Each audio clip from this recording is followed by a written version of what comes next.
Nous sommes aujourd'hui à l'IFAN, Institut fondamental d'Afrique noire Cheikh Anta Diop de l'Université de Dakar, à la rencontre de Madame Adjaratou Omar Sall, chercheur en linguistique. Bonjour chers amis internautes de Segment Vision Multimédia, la chaîne 100% littérature. Bienvenue dans votre émission littéraire, ce rendez-vous avec l'élite de la littérature sénégalaise. Donc aujourd'hui, c'est avec honneur et plaisir que nous nous retrouvons à l'Université Cheikh Anta Diop de Dakar, plus particulièrement à l'IFAN, Institut fondamental d'Afrique noire, à la rencontre d'une grande dame qui n'a pas fini de marquer ses empreintes dans le domaine de la linguistique au Sénégal. Bonjour Madame Adjaratou Omar Sall. Bonjour Madame Yacine. Voilà, donc Madame Adjaratou Omar Sall est chercheure à l'IFAN.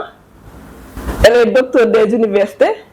Elle est spécialisée dans les études africaines et la linguistique descriptive. Elle est chargée de recherche titulaire à l'IFAN au laboratoire de linguistique. N'est-ce pas, Madame? Merci beaucoup, Yacine. Je peux continuer ou bien je vous laisse dérouler. Ouais. Donc, dans le cadre de ses activités d'enseignement et d'encadrement et de recherche, elle est chargée de cours de Wolof au département linguistique général et de langue négro-africaine à l'UGB de Saint-Louis. C'était entre 2016 et 2017. En 2015 et 2016, elle a été enseignante de français comme langue étrangère à l'Institut français d'Addis Abeba en Éthiopie. Entre 2006 et 2009, elle a été enseignante du Wolof comme langue étrangère à l'Institut français de Dakar au Sénégal. Entre 2006 et 2011, elle a été chargée de cours de Wolof au département de linguistique en général et de langue négro-africaine à l'UCAD.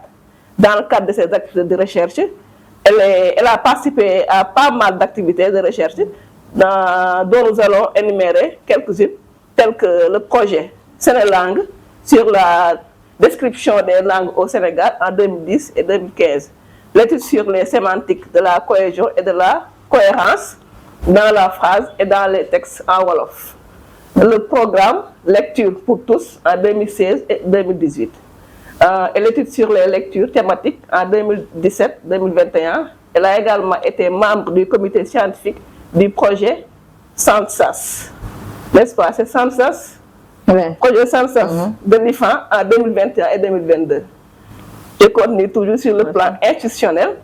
En plus de son statut de chercheur, comme je l'ai dit tout à l'heure, au laboratoire de linguistique de l'IFAN, depuis 2007, elle est aussi coordinatrice de newsletter de l'IFAN sur la période 2019 et 2022.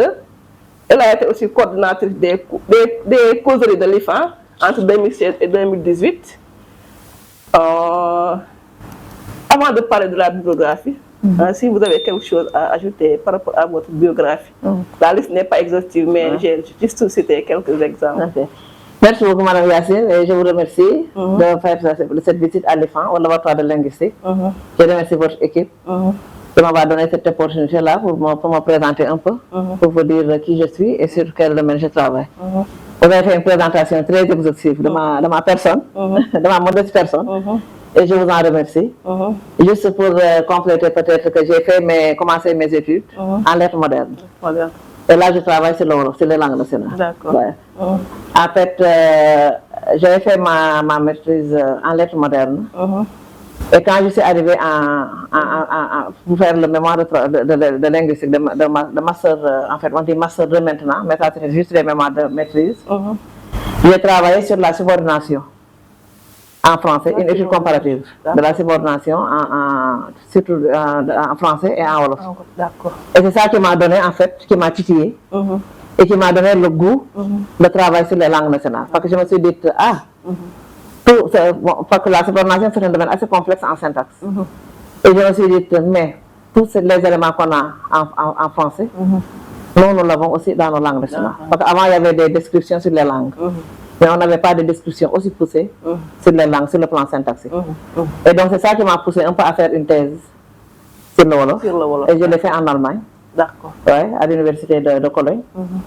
Et donc après j'ai soutenu au Sénégal parce que j'avais une bourse du DAD de l'Allemagne, de l'ambassade d'Allemagne. Bon, c'était une organisation qui donnait un peu des bourses, qu'on appelle des bourses sandwich. C'est-à-dire, tu te donnes des bourses, tu vas aller en Allemagne, tu fais tes études, mais il faut revenir au pays pour soutenir. Donc, il y a beaucoup de mes promotionnaires qui sont restés là-bas pour soutenir et puis rester en Allemagne. Il y en a d'autres qui sont revenus. Mais moi, je me suis dit que je vais honorer ma parole, mon contrat, ma convention avec eux. Ils me disent de revenir, je vais revenir et soutenir au pays. Et donc, je suis venue soutenir au pays, une thèse de 3e cycle, alors que j'aurais pu rester pour soutenir un doctorat ou bien un truc. Parce qu'il y avait une légère différence. Il y avait des périodes de changement à l'université. Le diplôme 3e cycle n'était plus tellement valable, tellement reconnu comme diplôme par rapport aux autres qu'on appelait PhD ou bien doctorat comment on l'appelle maintenant? C'est le diplôme doctorat unique. Comme si le diplôme de 3e cycle était moindre, avec un degré moindre que les PhD autres. C'est pour ça qui incitait en fait les gens à rester à l'étranger pour soutenir. Donc moi, heureusement, je suis revenue. Et quand je suis revenue, j'ai eu un poste à l'IFAN 2 ans après. En 2007. En 2007. Moi, j'ai soutenu ma thèse en 2005. Et j'ai eu l'opportunité ou bien la chance d'être encadrée par de bons professeurs. Mes anciens profs qui étaient encore là, qui m'encadraient et qui m'ont soutenu. Et un de mes profs m'a mis dans un programme bilingue, c'est-à-dire les premières grammaires, parce qu'on était en train d'introduire les langues nationales dans les écoles. Et donc, un de mes professeurs, feu professeur DAF, il est décédé récemment. Il y a le professeur DAF, oui. Dans le département de lettres modernes. Dans le département de lettres modernes. C'est lui qui m'a encadré. Donc, il est décédé récemment. C'est lui qui m'a vraiment encadré, coaché et puis qui m'a mis dans beaucoup de programmes. Là où je suis aujourd'hui, je peux dire que c'est grâce à lui. Et donc, vraiment, paix à son âme, je lui rends hommage. Vraiment, c'est une perte douloureuse. On est en train de souffrir encore de sa perte parce qu'on avait beaucoup de projets ensemble. Et puis, il est parti comme ça brusquement. Mais bon, on prie pour lui. Donc, c'est lui qui m'avait mis dans les programmes bilingues, les grammaires bilingues. Au français, moi je travaille sur le Wolof, et puis il y avait le français. On était dans plusieurs pays. C'est-à-dire on était c'était le Burkina, le Mali, le Niger, il y avait Madagascar, il y avait beaucoup de pays francophones. Et donc c'était un programme qui s'appelait ELAN, École et langue nationale. Ouais. Et donc là, vraiment, j'ai été dans le bain linguistique, dans la recherche, action. C'était plutôt la recherche-action. Ici à l'IFAN, on fait de la recherche fondamentale. On fait la description des langues, etc. Mais quand on sort, pour appliquer la grammaire, ce qu'on fait dans les écoles, pour que les gens puissent maintenant enseigner cette langue-là dans les écoles, faire des grammaires scolaires, c'est ce qu'on appelle la recherche-action. Donc c'est ça, dans ce cas-là qu'on a fait un peu les grammaires bilingues. Et donc, j'ai travaillé dans ce programme pendant longtemps, pendant quelques années. J'ai enseigné aussi le Wolof à l'université. J'ai essayé d'organiser des cours de Wolof comme langue vivante, langue étrangère, pour des étrangers, à l'Institut français de Dakar et puis à l'université, etc. Mais en temps, mon mari, lui, il est diplomate. Donc, c'est pour ça d'ailleurs que vous avez dit des cours de Wolof. Les gens vont se demander pourquoi des cours de français en Éthiopie. En Éthiopie, ouais, parce que mon mari est diplomate. Et à chaque fois, il partait et moi, j'étais là. Donc, c'était un peu difficile. Donc, après avoir fait 5 ans ici à l'université, je me suis dit, je vais prendre une disponibilité pour être avec lui en famille. Et donc là, on a été affecté en Éthiopie. Mais je ne voulais pas aussi rester comme ça seule. Ça arrive une femme intellectuelle qui avait l'habitude de voyager, de travailler sur les langues, etc. Et donc, je me suis occupée. C'est pour ça que d'ailleurs, j'ai donné des cours de français à l'Institut français de c'est un peu ça. Et quand je suis revenue en 2016, donc là aussi, le professeur DAF encore, je suis allée revoir. Il m'a mis aussi dans un autre programme, avec l'introduction vraiment effective des langues nationales dans les écoles. Et donc jusqu'à présent, je travaille sur ça, d'où d'ailleurs ces ouvrages-là qu'on est en train de faire. On y reviendra. Sur les grammaires, etc. C'est un peu ça que je voulais compléter un peu. Voilà, donc en revenant sur votre bibliographie, comme vous avez dit tout à l'heure, vous travaillez beaucoup sur les langues nationales, surtout sur le Wolof. Et vous avez participé à beaucoup d'ouvrages collectifs sur le Wolof, dont cet ouvrage-là qui a été publié par les éditions Seguima, Les 1000 mots de Ndiaker. Donc, que pouvez-vous nous dire de ce livre-là? Quel est l'intérêt d'un tel livre? Oui, en fait, ce livre-là, quand on a commencé, quand on est venu au Sénégal avec l'introduction des langues nationales, nous nous sommes vite rendu compte du vide qu'il y a. Parce que c'est vrai qu'il y avait beaucoup de données qui ont été là, qui ont été sur les langues nationales et autres. Mais il y avait encore un vide sur les outils linguistiques, c'est-à-dire sur les documents de vulgarisation, ces genres de documents-là, pour que ces gens pourraient utiliser à l'école, ou bien, etc., ou bien pour avoir un corpus. Pour quand on enseigne, on a besoin de noms d'animaux, etc., etc. Et en même temps, il y avait aussi l'émergence, ou bien de la technologie, de l'informatique, des groupes WhatsApp. Et donc, nous avons créé des groupes WhatsApp. Il y avait un collègue, Mahmoud Ramé d'ailleurs, qui m'avait mis dans un groupe WhatsApp. Et je me suis vite rendu compte que vraiment, si on ne faisait pas quelque chose, ce serait une perte de temps et d'énergie. Parce que dans ces groupes WhatsApp, par exemple, qui travaillent sur des groupes de langue, parce que c'est des groupes Wolof ou bien groupes c'est extra. Non, moi j'étais dans un groupe de Wolof qui s'appelait Eutu Wolof. Il y avait beaucoup d'audio, beaucoup de choses qui se faisaient, beaucoup de mots qu'on donnait avec des significations. Mais après, ça s'arrêtait là. Personne ne s'occupait de ces mots, personne ne faisait rien. Après, moi, j'ai trouvé ça comme une perte de temps. Donc, j'ai dit aux gens qui étaient dans le groupe, tout ce qu'on dit là, tout ce qu'on met dans ce groupe, c'est très important pour l'école, pour les élèves. Les gens ont besoin d'avoir cette connaissance que vous partagez, mais que vous partagez à l'oral. Donc, allons faire un livre. Donc, c'est ça qui est né l'idée de cette livre-là, Ndiakar. Parce qu'auparavant, on avait déjà fait un livre sur l'agriculture. D'accord. Donc, on avait dit que c'était une collection qu'on avait fait ici à l'EFAN, qu'on appelle les 1000 mots de. Donc, le premier ouvrage, c'était une collection sur l'agriculture. Ça, c'était un peu le deuxième, avec Ndiakar. On est en train de préparer d'autres ouvrages.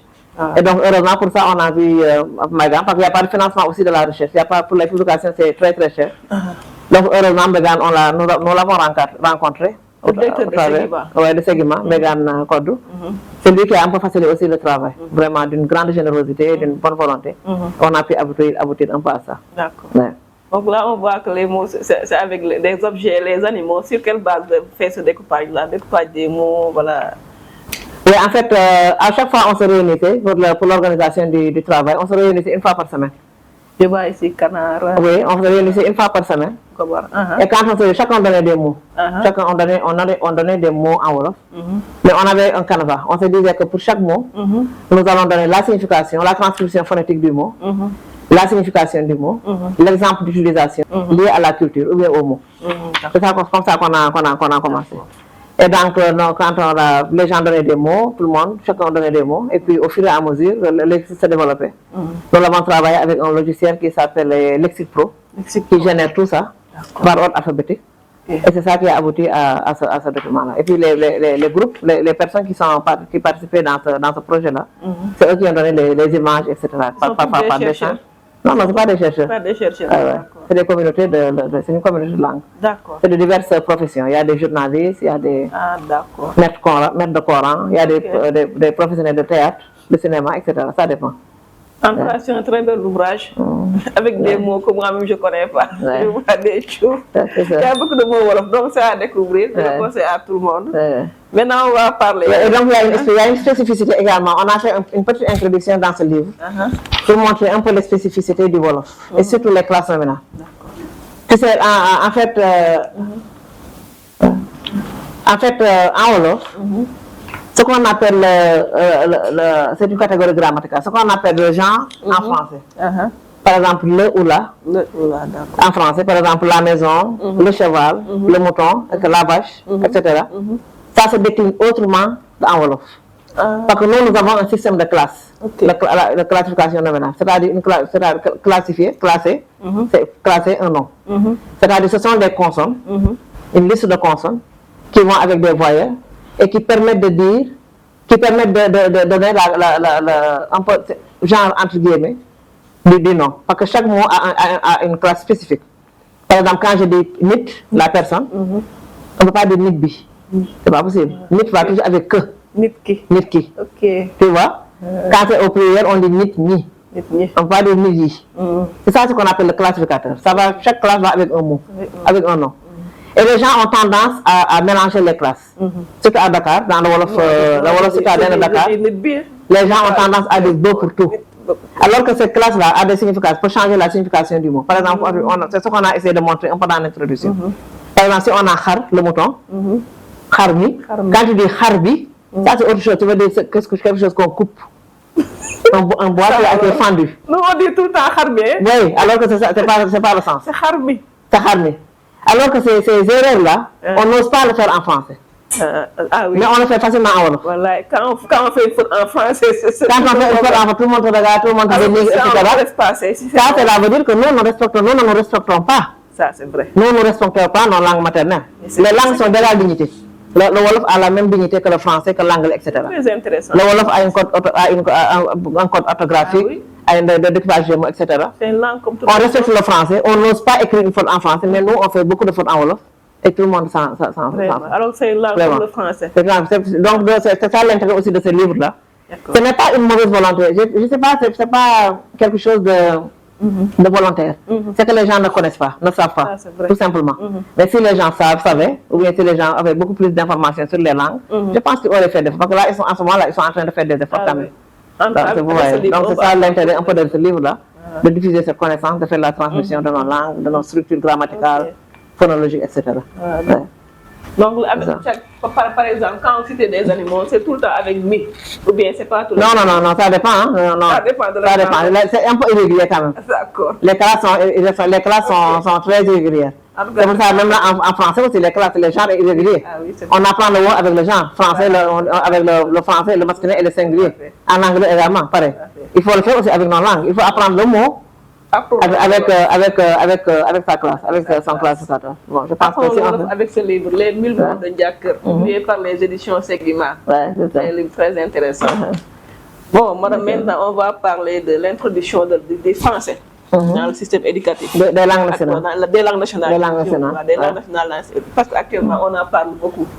C'est ça. Que pouvez-vous nous en dire dans le cadre de vos travaux de recherche? Est-ce que... Oui, j'en ai parlé un peu quand j'ai présenté ma biographie. En fait, depuis 1963, depuis nos indépendances, même Léopold Sédar Senghor, il a commencé le travail, il a commencé le travail pour cette introduction des langues nationales dans les écoles. Il a proposé les premiers jalons.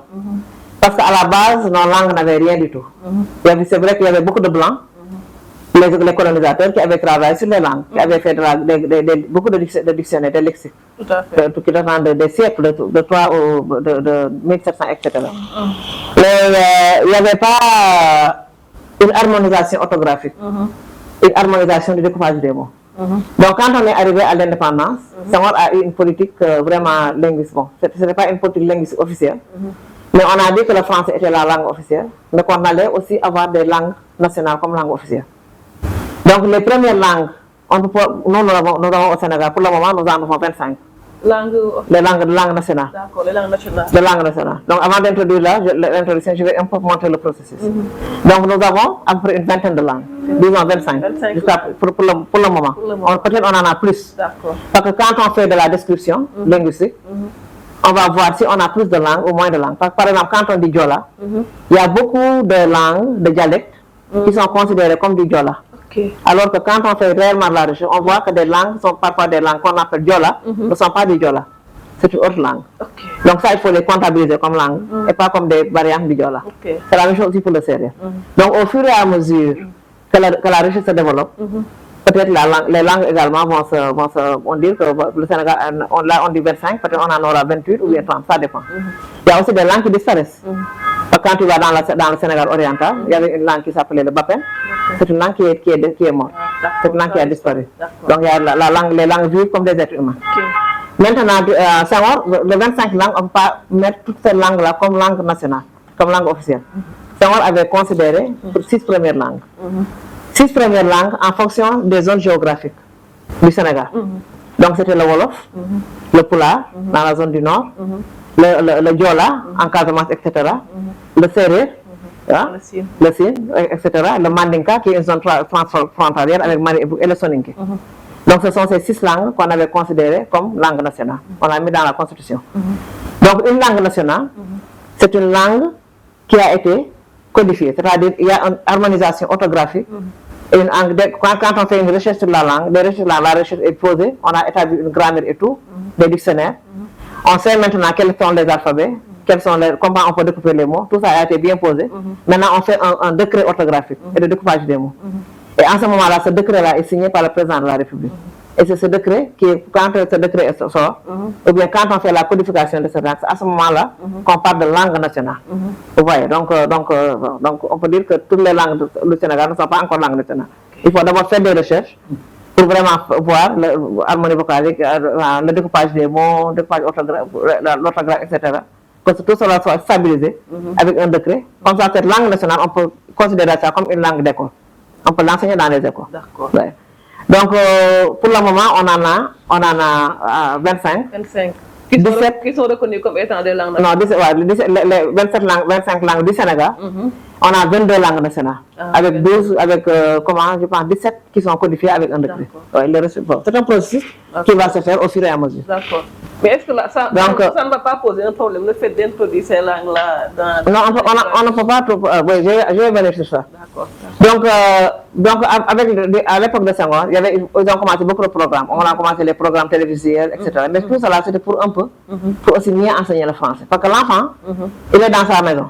L'enfant est dans la maison familiale. On lui parle le Wolof, le Sérère, le Diola, etc. Et à 6 ans, on l'amène à l'école et on veut lui apprendre le français. Il y a une rupture. Vous voyez? C'est pour ça qu'il y a beaucoup, c'est vrai qu'il y a eu des réussites quand même, parce que le Sénégalais est vu un peu intéressé sur le plan international. Il y a de très bons Sénégalais qui sont venus dans toutes les zones du pays et qui ont réussi. Mais il y a aussi beaucoup d'échecs. Beaucoup de taux d'échecs. Des fois, c'est un blocage. C'est un blocage. Donc, il y a eu beaucoup d'expérimentations qui ont été faites. Maintenant, la dernière expérimentation, c'est l'expérimentation de 2012, je crois, qui ont vraiment, avec l'ONG AREF, qui ont vraiment introduit ces 6 langues dans plusieurs régions du Sénégal en même temps. Et on ne dit pas qu'on va enseigner ces langues pour la difficulté, mais on va enseigner la langue maternelle quand l'enfant vient au primaire, dans le primaire ou bien en classe, dans les écoles maternelles.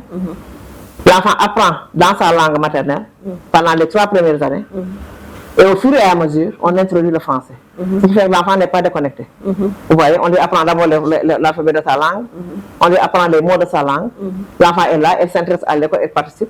Et au fur et à mesure, on introduit un peu le français et puis il continue en français. Ce qui fait que l'enfant qui apprend le Diola, l'enfant qui apprend le Sérère dans sa langue, dans les premiers âges, l'enfant qui apprend le Wolof, l'enfant qui apprend le Mandinka, le Soninké, etc. Ils ont une bonne base à travers ces langues-là. Mais après, eux tous, ils vont se retrouver en CM2 avec le français. Vous voyez, c'est ça en fait. La langue maternelle est un support. C'est un support pour mieux enseigner le français. On dit parfois que c'est des béquilles. C'est vrai, peut-être c'est des béquilles. Les gens vraiment critiquent cette façon de faire. Mais pour moi, c'est une bonne façon de faire. C'est une bonne façon de faire dans la mesure où il faut que le français est notre langue officielle. On ne peut pas enlever ça du Sénégal. Le français est la langue officielle, c'est la langue de communication. Est-ce que le français a un avenir au Sénégal si les enfants apprennent avec les langues maternelles? Oui, bien sûr, on a déjà le truc, les résultats sont probants. On a déjà commencé ce programme. Depuis 2012, les résultats sont déjà probants. Il y a des enfants qui sont déjà en CM2 et qui ont eu presque 5% de réussite à l'entrée en 6e. Et ils maîtrisent bien le français? Ils maîtrisent non seulement le français, mais ils savent bien lire les langues. Actuellement, j'étais dans les classes bilingues à Saint-Louis. La maîtresse me dit que les enfants savent tellement bien lire en français et savent tellement bien lire aussi les textes en wolof. Mais il n'y a pas de comparaison entre ces élèves-là et ceux qui n'ont pas appris avec. Il n'y a pas encore, c'est ça le problème. Il y a pas. Ça va arriver, je pense. Mais c'est ça. En fait, c'est des évaluations qu'il faut faire pour voir vraiment quels sont les résultats, etc. Les résultats effectifs. Il reste encore à faire. Mais on voit déjà des résultats. Des résultats, d'accord. Tant mieux alors. Moi-même, j'ai vu ça de me protéger parce que je suis allée dans des classes. D'accord. Je suis allée dans des classes bilingues. J'ai vu comment les enfants participaient quand c'était des cours de Wolof. Et puis ça faisait chaud au cœur de voir. Et la maîtresse, quand je l'ai vue récemment, j'ai vu la maîtresse récemment, il y a qu'un mois, elle m'a dit que les enfants savent aussi bien lire en français que dans les langues qu'en Wolof. Mais il n'y a pas encore d'évaluation réelle sur ces données-là. Mais est-ce qu'on peut faire de ces langues-là des langues officielles comme le français ou bien il n'y a qu'une seule langue officielle? Parce que c'est la langue véhiculaire qui est parlée partout au Sénégal. Donc de plus en plus, on parle de ça. Mais moi, je ne suis pas d'accord. Je suis d'accord pour que la langue soit le Wolof, soit une langue officielle. Je suis d'accord pour ça. Mais je ne suis pas d'accord pour que le Wolof soit la seule langue officielle. Pour moi, on pourrait bien avoir le français et 2 autres langues comme langue officielle. Le pulaar, par exemple, et le wolof et le séeréer. D'accord. Ouais. On peut faire les deux. Il y a des pays où il y a beaucoup de langues officielles, des pays européens par exemple. Il y a beaucoup de pays européens, ils ont beaucoup de langues. Mais avec ce système-là, ça sera difficile parce qu'on ne va pas savoir avec quelle langue enseigner à l'école, mais on va enseigner toutes les langues officielles. Si on a plusieurs langues officielles dans un pays, ce ne sera pas difficile pour le système éducatif. Oui, bon, ça c'est juste une planification linguistique, hein, le gouvernement, une bonne politique linguistique qu'il doit faire, avec des méthodologies de comment enseigner la langue, à quelle étape, à quel niveau, à quelle période, et puis avec quelle langue continuer. Est-ce qu'on va continuer avec le français, est-ce qu'on va avec l'anglais, est-ce qu'on va continuer avec le wolof. Ça, c'est une planification par l'État du Sénégal. Il fut des temps, on voyait beaucoup de programmes d'alphabétisation. Même actuellement, je crois que c'est un programme qui commence à disparaître. Oui, c'est vrai. Nos mamans ont appris avec ce programme. Exactement. Il y a beaucoup de femmes qui ont appris avec ce Exactement, programme. oui. Mais c'est ça aussi le malheur du Sénégal. Parce que tous ces programmes d'alphabétisation-là, c'était des programmes financés par des bailleurs. Une fois que les bailleurs partent, le programme cesse. C'est ça le problème. C'est nos États, c'est nos politiques qui doivent prendre en charge cette alphabétisation-là. Tout à fait. C'est nos États qui doivent dire que tout le Sénégal doit être alphabétisé dans une langue, ou bien dans deux. Soit le français, soit l'anglais, soit le wolof, le pulaar, le séeréer, etc. Mais chacun devrait pouvoir écrire et lire dans une langue. Mais ça, c'est une organisation, c'est une question d'organisation. Mais si on attend tout le temps des bailleurs, que les bailleurs nous donnent des financements, si le bailleur s'en va, le projet s'arrête. Et c'est ça qui s'est passé là avec le programme d'alphabétisation. Il y a eu beaucoup de femmes qui ont appris à lire. Beaucoup de femmes, oui, exactement. On espère que l'État va... Bon, on espère. En tout cas, il faut mettre de la volonté politique. Hein? Parce que la langue est la base de tout développement. Ça, c'est vrai. La langue est la base de tout développement. Une fois que les gens savent lire et écrire, une fois que les gens peuvent dire ce qu'ils pensent, vous voyez, je vois que beaucoup de choses vont s'améliorer, beaucoup de choses vont changer. D'accord. En tout cas, on a appris beaucoup de choses avec la grande chercheure que vous êtes dans le domaine de la linguistique. Donc, on va recommander à tous nos amis internautes de lire ce livre-là, surtout pour ceux qui écrasent le wolof là. il faut qu'on respecte notre langue. Exactement. Ainsi que les autres langues nationales du Sénégal. Exactement. Là, donc, je pense que si vous avez quelque chose à ajouter dans ce qu'on a dit avant de clôturer. Mais il ne faut pas oublier aussi qu'on a des langues qu'on appelle entre guillemets minoritaires. Minoritaires. Bon, c'est vrai que c'est un peu les blancs ou bien les colonisateurs qui ont parlé un peu de minorité, ou bien l'extérieur. Mais en tout cas, c'est une telle minorité qu'on évite même de dire. Minoritaire peut-être par le nombre de locuteurs, mais majoritaire ou bien dynamique, par la force, par la culture, par la transmission, par le patrimoine qui est à l'intérieur de cette langue-là. Okay. Et donc moi je travaille en même temps sur le wolof, mais je travaille aussi sur une langue minoritaire entre guillemets, qui est appelée le bédik. Bédik. Ouais. Okay. Et puis qui est Sénégal. Je vous ai dit tout de suite une langue qui a disparu au Sénégal, le Bapen. Dans quelle zone? C'est au Sénégal oriental. Sénégal oriental. Ouais. Donc c'est une langue parlée par environ 3000 personnes. 3000 personnes. Oui, mais qui véhicule un patrimoine culturel immense, sur tous les plans. Sur le plan de la transmission de savoir, botanique, par exemple. Parce qu'ils ont beaucoup d'éléments culturels qui pourront enseigner aux gens sur la préservation de la biodiversité, etc. Sur l'utilisation des engrais naturels, sur leur alimentation, sur leur savoir-faire. Par exemple, ils font des tissages qu'on ne retrouve plus. Vous voyez, sur la valorisation de la femme. Parce que les Bédiks, ils font une fête annuelle, une fête dédiée aux femmes. Ah bon? Tous les 4 ans. Et là, tous les Bédiks du Sénégal, et même de la diaspora, viennent pour cette fête-là. Quand on parle de 8 mars, de valorisation de la femme, eux, ils le font depuis des années, depuis des siècles. Chaque 4 ans. Vous voyez? Et puis, il y a ces femmes-là qui sont aussi membres de leur comité de gestion du village, de comité de décision. Okay. C'est vrai qu'il y a des cases pour les hommes comme cases pour les femmes. Mais les femmes ne sont pas minoritaires, hein? Les femmes ne sont pas laissées en rade. Les femmes ont leur mot à dire.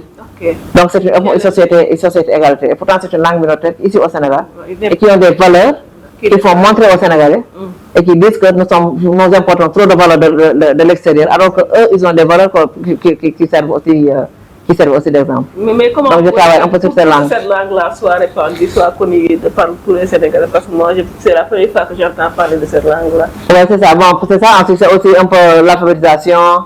On peut organiser des festivals. On avait organisé une fois un truc à Dakar, une activité ici à la place du souvenir, il y a longtemps. On l'avait appelé Dakar découvre les bédiques. Et on les avait amenés ici à Dakar, à la place du souvenir. Ils ont fait des expositions, la poterie, le tissage, et puis ils ont fait les danses bédiques. Et vous vous rendez compte, même quand j'étais... Comment les cultures sont interconnectées.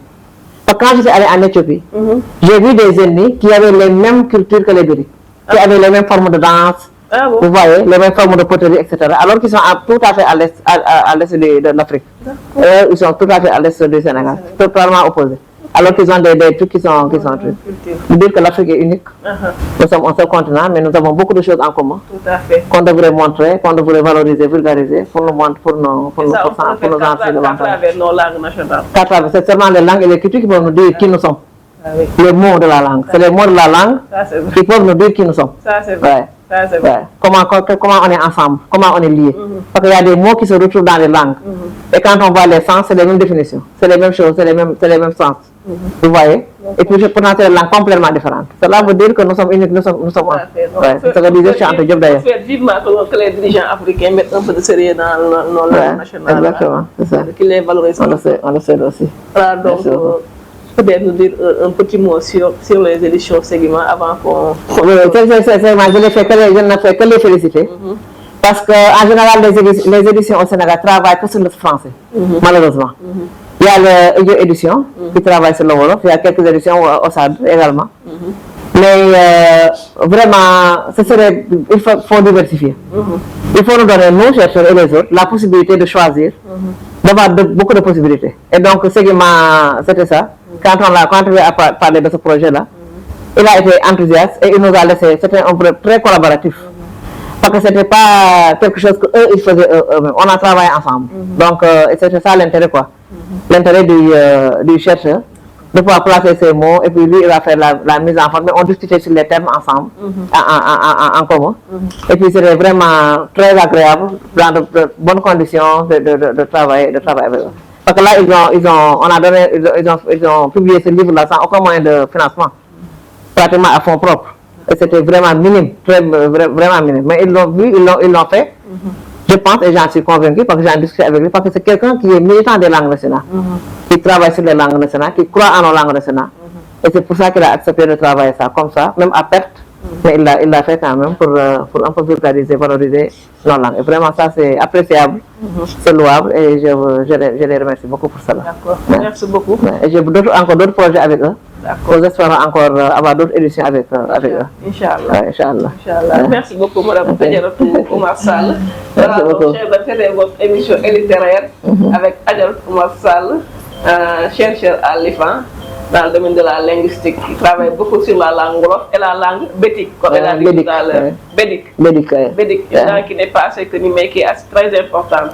Voilà, donc merci beaucoup. À la prochaine fois avec une autre élite de la littérature sénégalaise. Merci beaucoup.